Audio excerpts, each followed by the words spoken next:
बायको अगं इथं आणा सोलापूर जत्रेत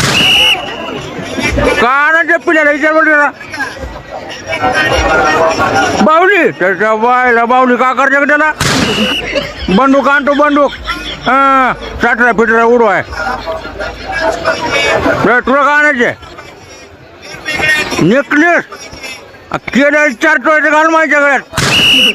नेकलेस हां परत आणू का परत फिरत एखादं पैसे तर भरून आणतील 60 मायरून ग 60 लुटला तू आणू परत पिल्या साक्ष आणतो जाऊ दे मग तू का त्याच्या बायला मी मला स्वतःला काय घेणार झाला 4 दिवस झाले व्हिडिओ मध्ये एकच शर्ट आहे मला कोणी विचारणार आहे का त्याच्या बायला परत आणा ही आणा तू